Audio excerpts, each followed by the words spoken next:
السلام عليكم ورحمة الله وبركاته. الحمد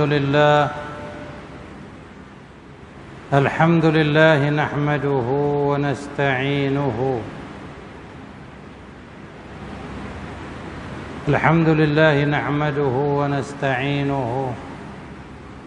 ونستغفره ونؤمن به ونتوكل عليه ونعوذ بالله من شرور أنفسنا ومن سيئات أعمالنا. من يهده الله فلا مضل له ومن يضلل فلا هادي له. ونشهد أن لا إله إلا الله ونشهد أن محمدا عبده ورسوله. رب اشرح لي صدري ويسر لي أمري واحلل عقدة من لساني يفقه قولي. سبحانك لا علم لنا إلا ما علمتنا إنك أنت العليم الحكيم. Pertama dan selama-lamanya kita bersyukur kepada Allah Subhanahu wa taala yang telah menjemput kita untuk kita hadir ke rumah Allah Subhanahu wa taala.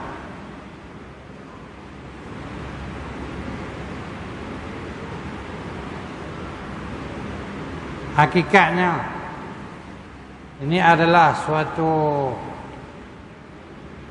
jemputan ataupun kurniaan Allah Subhanahu wa taala kepada hamba-hambanya yang Ia kasihi. Bukan senang nak mai masjid, nak mai baitin min buyutillah, ke satu rumah daripada rumah-rumah Allah Subhanahu wa taala. Bukan maknanya Allah Subhanahu wa taala bila kita kata rumah Allah taala maknanya Allah taala duduk situ, bukan maksudnya macam tu. Dah rumah Allah taala duduk situ kah? Itu menunjukkan satu kemuliaan.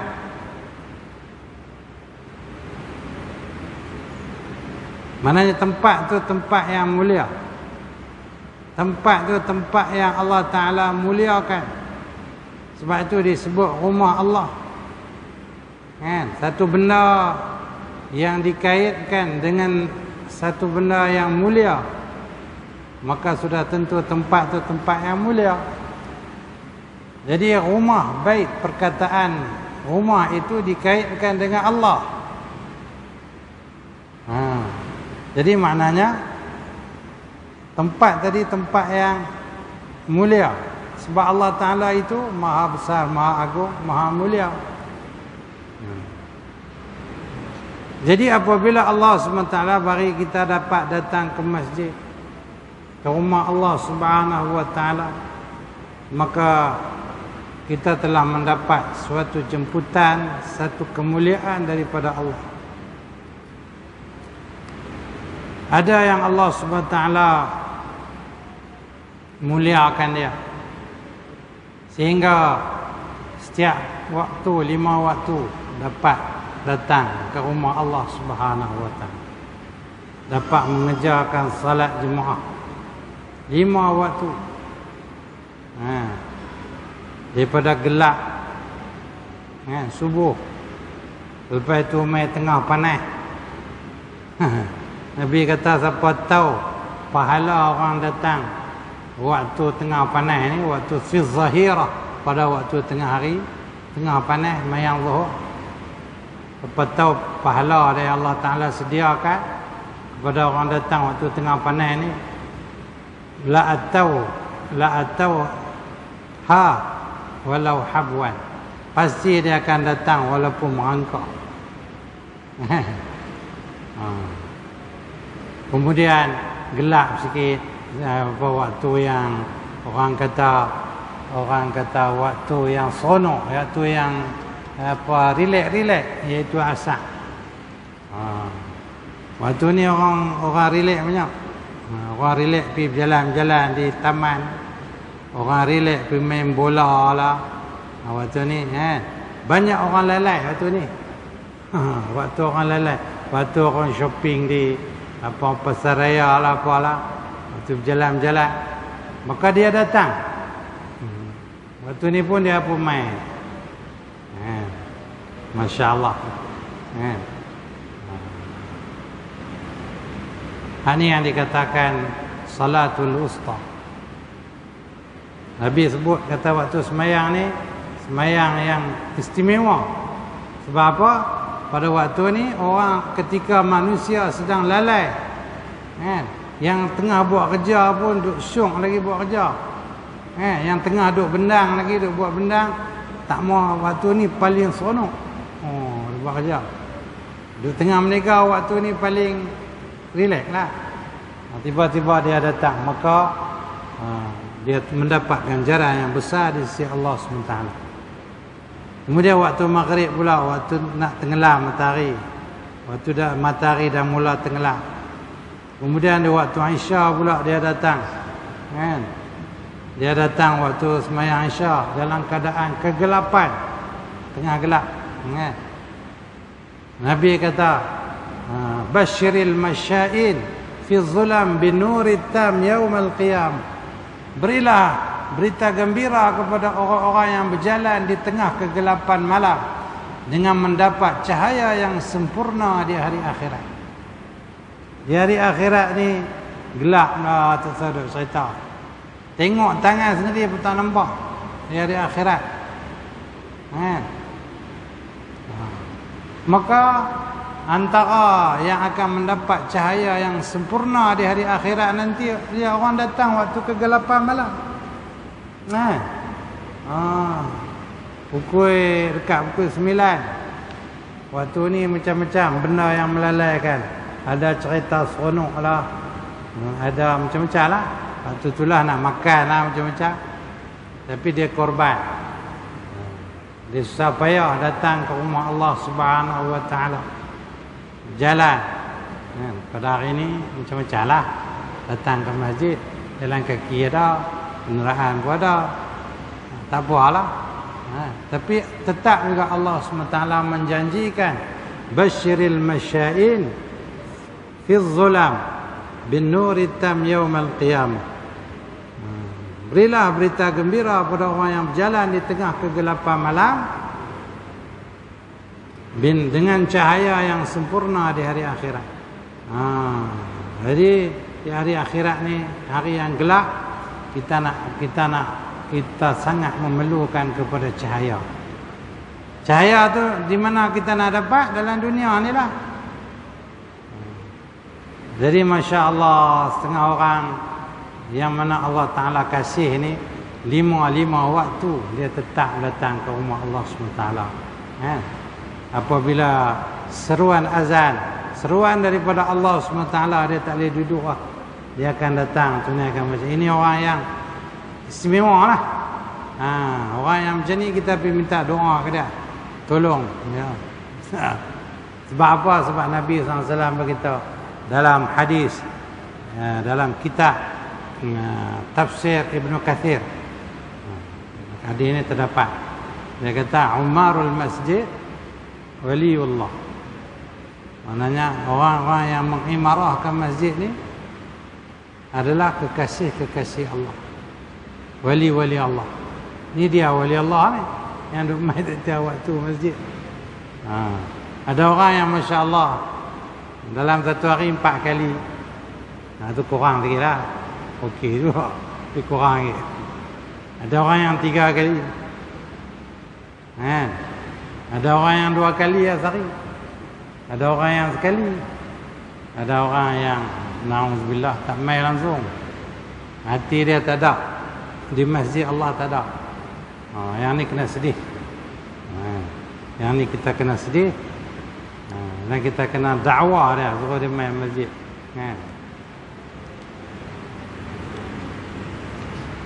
Jadi kita bersyukur pada Allah Subhanahu Wa Taala kerana Allah Subhanahu Wa Taala bagi peluang kepada kita, jemput kita untuk datang ke rumah Allah. Mudah-mudahan kita berdoa kepada Allah, berharap daripada Allah SWT supaya Allah Ta'ala kekalkan kita dalam nikmat, dan istiqamahkan kita sehingga kita bertemu Allah SWT.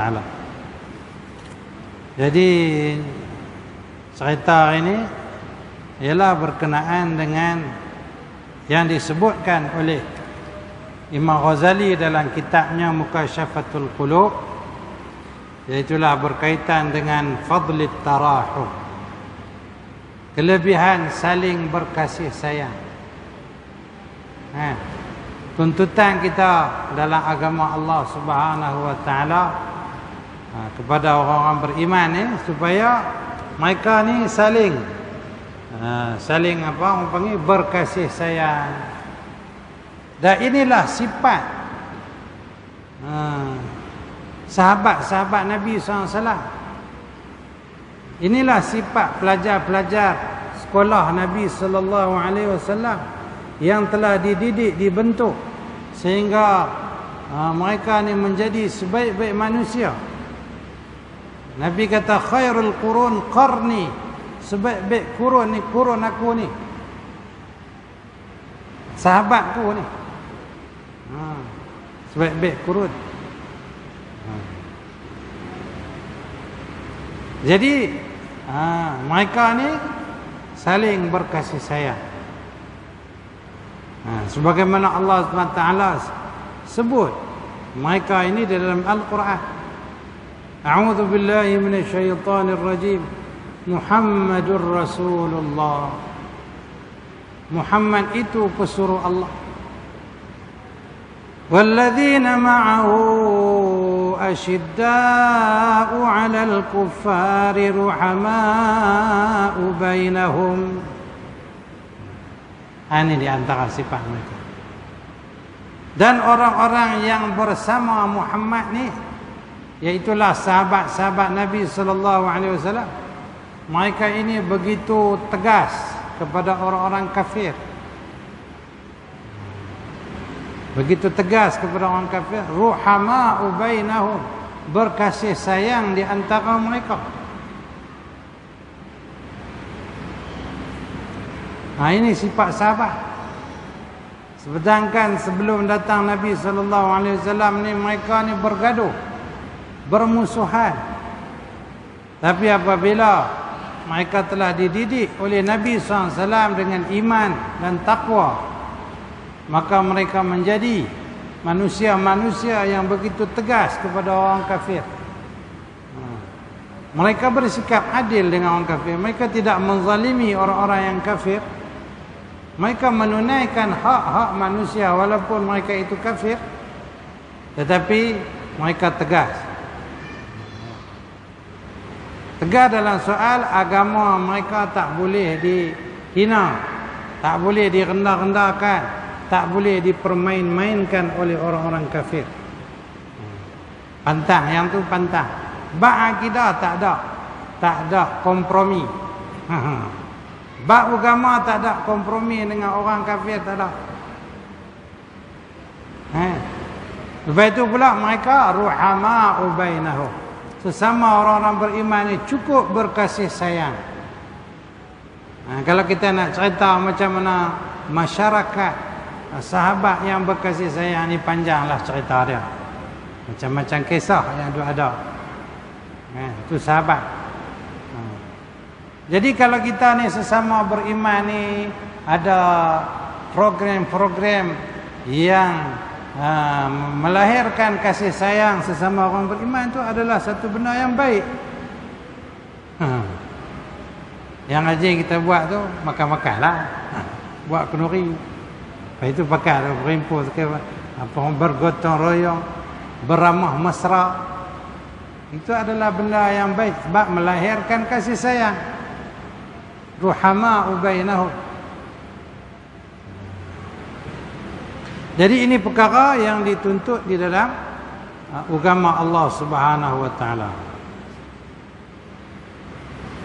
Jadi dalam kitab Imam Ghazali ini tentang tajuk fadlit tarahum, tentang kelebihan berkasih sayang. Dia amai satu kisah hukiyah. Anda Isa alaihi salam kharaja yawman falaqiya iblisa wa biyadihi 'asal wa fil ukhra ramad. Faqala ma taf'al ya aduwallah bihadha al-'asal wal ramad? Qal amma al-'asal fa aj'aluhu fi shafahi al-mughtabin hatta yablughu minha. Wa amma ar-ramad fa ad'uhu 'ala wujuhi al-yatama hatta yubghiduhum an-nas. Ini cerita dia bahwasanya Nabi Isa alaihissalam satu hari dia keluar. Satu hari dia berjalan-jalan, maka dia telah bertemu iblis. Dan di tangan iblis itu ada madu. Ada madu. Dan di tangan yang sebelah lagi pula ada ramad. Ramad ni macam abu lah, abu yang bekak tu kan.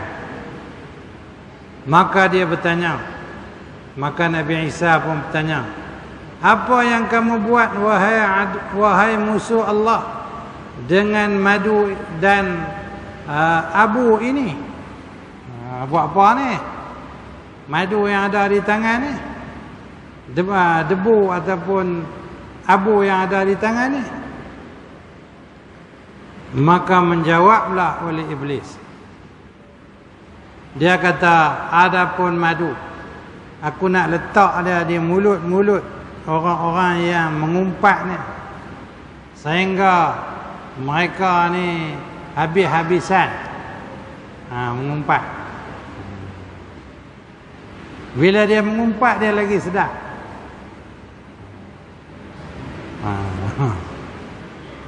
Supaya dia jadi manis. Apa? Manis. Mengumpat dia jadi manis. Memang mengumpat dia jadi manis.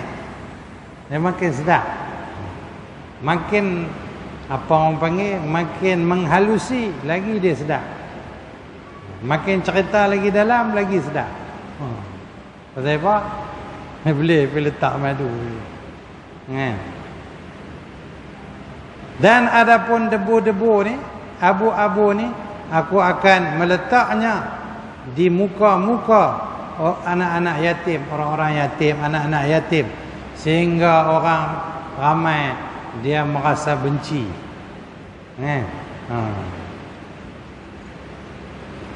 Abu pula dia pergi letak dekat anak-anak yatim. Bila tengok anak yatim ni nampak tak berapa nak comel lah. Nampak apa orang panggil, potong ya, udu ya.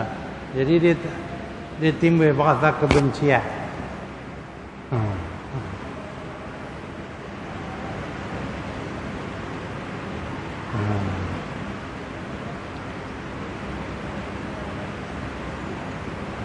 Sedangkan yang dituntut ialah kita kena mengasihi yatama. Kita beri makan.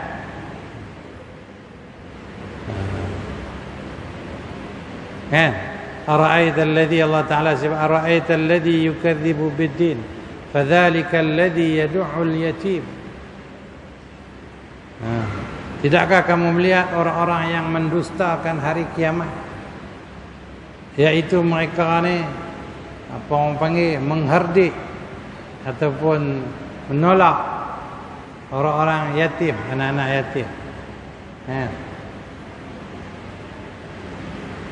Wala yahuddu ala ta'amil miskin. Dia tidak gemar, tidak suka untuk memberi makan kepada orang-orang miskin. Jadi sifat membenci anak-anak yatim, membenci kepada orang-orang miskin, tak mau membantu orang miskin, ini adalah sifat yang Allah Ta'ala tak suka. Jadi yang bagi yatim tu, yang bagi miskin tu, bukan dia sendiri. Dia tak mau nak miskin, dia tak mau nak yatim, jadi anak yatim. Tapi itu ujian Allah. Ujian Allah kepada diri dia dan kepada diri kita. Bagaimana kita nak menyantuni orang-orang yatim dan orang-orang miskin. Allah Ta'ala sifatkan orang yang tidak menyantuni, tidak berbuat baik kepada anak-anak yatim dan kepada orang miskin ini sebagai orang-orang yang mendustakan hari kemudian. Bahaya.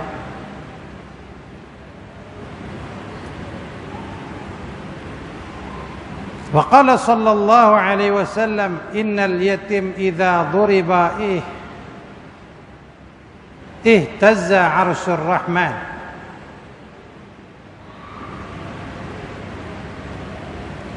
libukaihi fayaqulu Allah azza wa jalla ya malaikati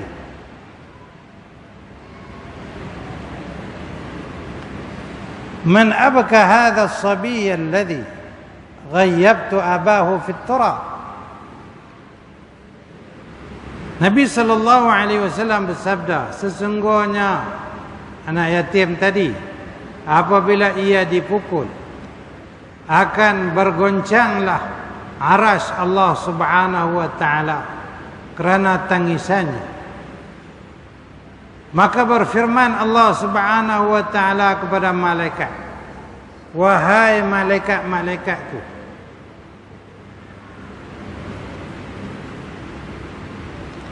siapakah yang menyebabkan budak ini menangis, yang mana aku telah hilangkan bapanya di dalam tanah? Allah Ta'ala dah siapa ni? Mananya dia buat, dia pergi pukul budak yatim tu kerana bencilah, kerana menzalimi. Tapi kalau pukul ada sebab nak mendidik, yang tu tak apa, yang tu memang dituntut. Jadi orang yang menjaga anak yatim ni bukan maknanya dia kena layan anak yatim ni macam raja. Tak boleh tegur langsung, tak boleh marah langsung, tak boleh rotan langsung. Yang tu kita merosakkan dia. Dia besar dalam keadaan tak terdidik. Yang tu yang kezaliman yang paling besar. Tapi apabila kita bertanggungjawab kepada anak yatim, kita jaga dia, bagi makan, pakai yang cukup, keperluan yang cukup, kemudian kita didik dia. Ada keperluan untuk kita marah, ada keperluan untuk kita tegur.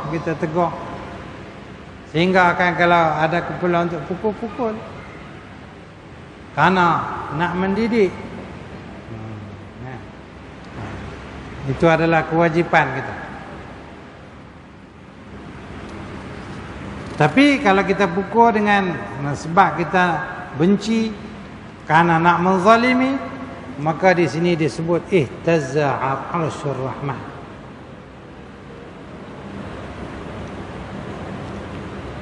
Wa qala sallallahu alaihi wasallam man awa yatiman ila ta'amihi wa syarabihi aujaballahu lahul jannah. Nabi SAW bersabda, sesiapa yang memberi makan kepada anak yatim, yang awa ni maknanya yang membawa anak yatim tadi kepada makanannya dan minumannya. Dia ada makanan, dia ada minuman, dia bawa anak yatim untuk pergi makan, Allah Ta'ala wajibkan untuknya syurga. Wa fi radatil ulama kana Ibrahim alaihi salam idza arada an ya'kula ta'aman mashal mila wal milaini yatlubu man ya'kul ma'ahu. Dalam kitab Radatil Ulama, Nabi Ibrahim alaihi salam apabila dia ingin makan makanan, dia akan berjalan satu jarak yang jauh, 1 mil kita kata, 1 batu lah, ataupun 2 batu. Dia cari orang yang nak makan bersama dia. Jadi Nabi Ibrahim ni sifat dia suka bagi makan. Dan dia tidak akan makan, melainkan dia akan cari orang yang nak makan sekali dengan dia. Nabi Ibrahim. Sehingga disebutkan dalam sini dia akan berjalan 1 mil.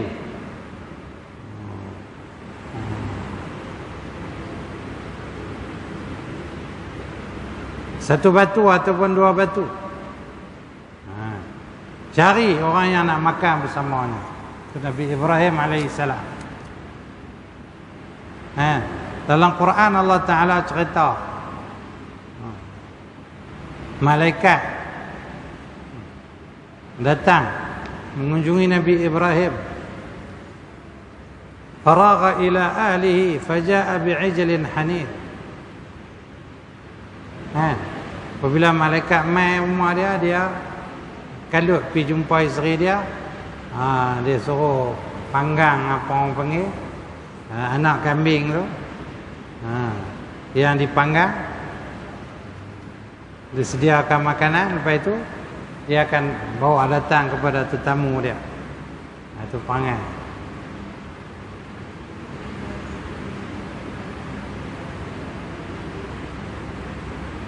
Tapi dia tengok malaikat ni tak makan.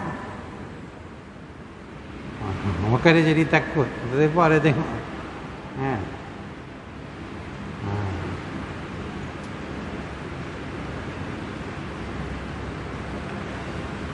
Wa baka Aliun karramallahu wajha yawman faqila ma yubkik qala lam ya'tini dhaifun mundu 7 ayyam fa akhafu an yakuna Allahu qad ahanani. Masya-Allah. Jadi Sayyidina Ali karramallahu wajha satu hari dia telah menangis. Ali karramallahu wajhah satu hari dia telah menangis. Lalu ditanya, apakah yang menyebabkan engkau menangis? Maka jawab Sayyidina Ali, tetamu tidak datang ke rumah aku sejak 7 hari.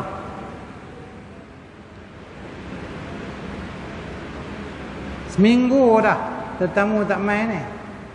Aku takut Allah Ta'ala telah menghinakan aku. Ini sifat sahabat. Sahabat Nabi SAW, kalau mereka tidak dikunjungi tetamu, mereka sedih, mereka takut. Mereka takut apa? Takut Allah Ta'ala dah hina. Kenapa?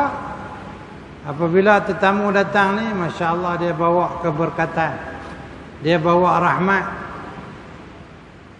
Jadi sahabat-sahabat ni apabila dikunjungi tetamu, mereka cukup seronok, berbesar hati, nak layan ni, nak bagi makan.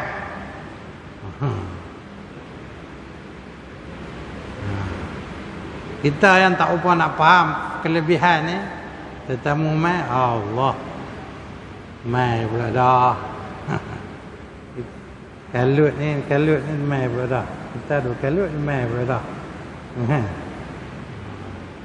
Jadi bagi orang yang faham, sahabat-sahabat Nabi SAW, dia faham kalau tak mai tetamu ni satu musibah.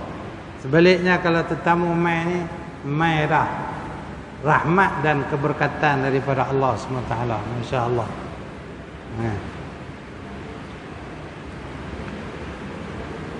Wa qala Rasulullah sallallahu alaihi wasallam, man at'ama ja'ian yuridu bihi wajha Allah wajabat lahul jannah.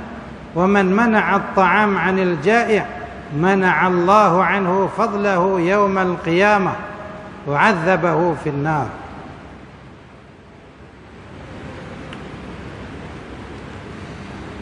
Rasulullah sallallahu alaihi wasallam bersabda, sesiapa yang memberi makan kepada orang yang lapar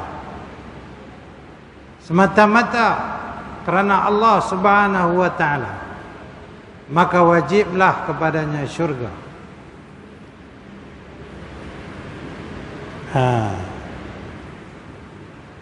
Dan sesiapa yang menegah makanan daripada orang lapar dia tak mau bagi. Orang lapar minta makanan, dia tak mau bagi. Allah Subhanahu wa taala akan menegah kurniaannya pada hari kiamat. Dan Allah Subhanahu wa taala akan mengazabkannya di dalam api neraka.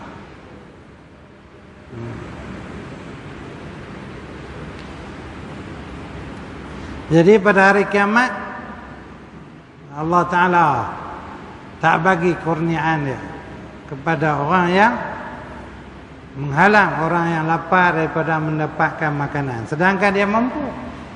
Dia mampu nak bagi makanan tapi dia tak mau bagi. Jadi di hari akhirat akan terhalang daripada kurniaan Allah Ta'ala. Bahkan Allah Ta'ala akan mengazabkannya di dalam api neraka.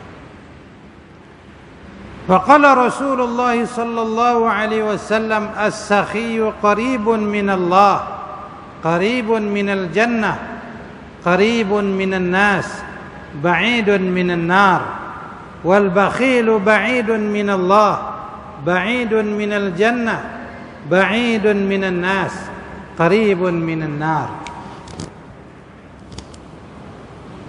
Nabi sallallahu alaihi wasallam bersabda, orang yang pemurah itu hampir kepada Allah,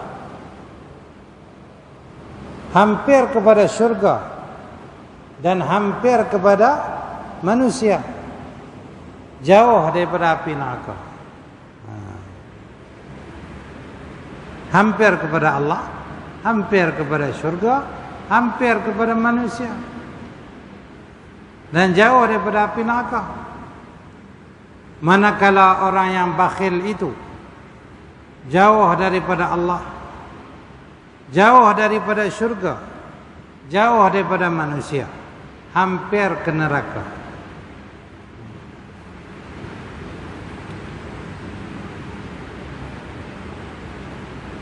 Jadi bakhil itu macam mana? Dia ada, dia tak mau bagi. Kalau tak ada tu tak apalah. Ada orang lain perlu, dia tak mau bagi. Jadi sedekah ni biarlah jadi satu daripada amalan dalam hidup kita. Hari-hari kita bersedekah. Sebagaimana Allah Subhanahu wa taala hari-hari dia bersedekah. Allah Taala hari-hari dia bersedekah kepada hamba-hamba. Bagi. وقال صلى الله عليه وسلم الجاهل السخي أحب إلى الله من العابد البخيل. Bersabda Nabi sallallahu alaihi wasallam, orang jahil yang pemurah itu lebih dikasihi kepada Allah daripada ahli ibadah yang bakhil.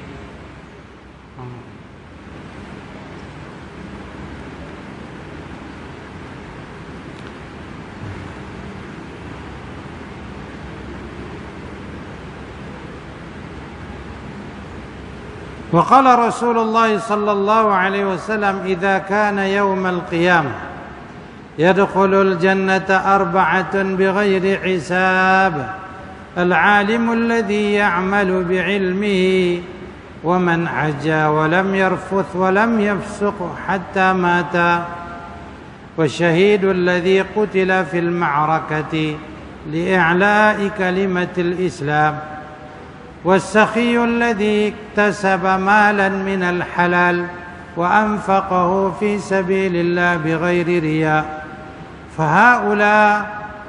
فهؤلاء ينازع بعضهم بعضا أيهم يدخل الجنة أولا.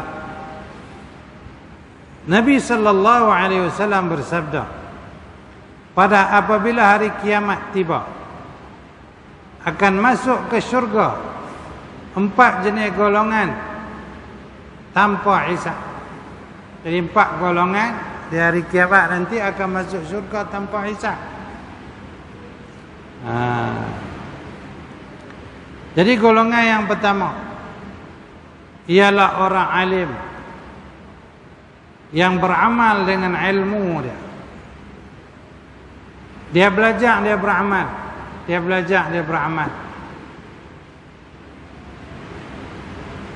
Kerana ilmu itu untuk diamal. baru hujjatul lahu. Kalau ilmu tu kita amal, dia akan jadi pembela kita. Dia hujah untuk kita.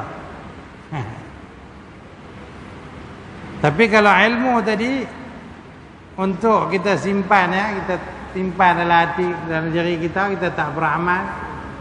Tambah pula kita nak mendapat keuntungan dunia, tak berbegah-begah, maka dia akan jadi hujjatun alaihi. Dia akan menjadi penghujah ke atasnya. Ilmu jadi menyebabkan dia menjadi asbab untuk kita mendapat kebinasaan. Ilmu tu. Jadi apabila kita belajar, maka kewajipan dia kita kena beramal. Kalau gitu tak payah belajarlah. Lagi nak kena beramal pula. Hak tu pun tak boleh hak.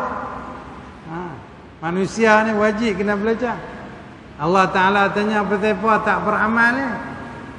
Saya tak belajar. Kena juga. Tapi suruh tak belajar. Ada masa Allah Ta'ala bagi apa orang panggil kemampuan untuk belajar, tak mau belajar. Salah juga. Jadi maknanya kita kena belajar, kita kena beramal. Dua-dua tu kena buat. Kena belajar dan niat untuk beramal apa yang kita belajar. Kemudian golongan yang kedua ialah orang yang mengerjakan haji dan dia tidak melakukan kemaksiatan, dia tidak melakukan perkara yang keji dan tidak melakukan maksiat sehingga ia mati. Dia pergi haji, jaga apa orang panggil semua syarat apa semua dia buat, dan jaga dia tak terlibat dengan benda-benda yang keji, tak buat benda fasik, tak ada buat maksiat,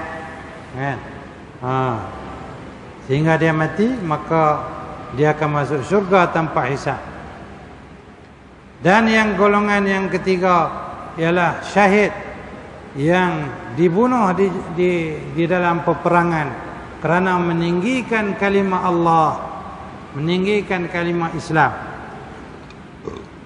Dan yang keempat ialah dermawan yang mana ia mencari harta daripada yang halal, kemudian dia membelanjakannya di jalan Allah Subhanahu wa taala dengan tanpa riak, tanpa menunjuk-nunjuk.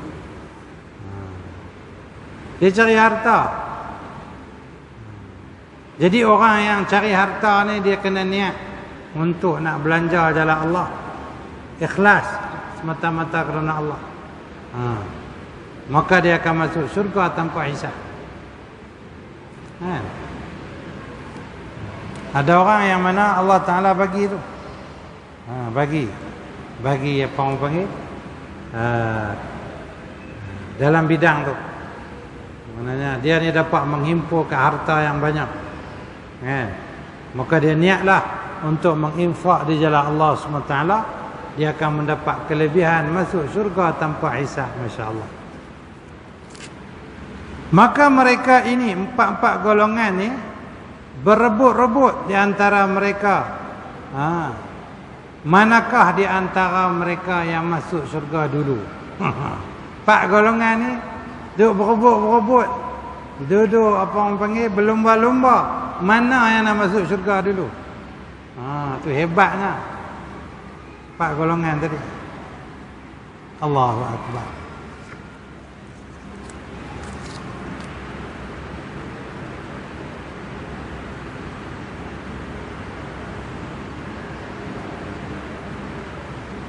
Jadi begitulah beberapa hadis Nabi SAW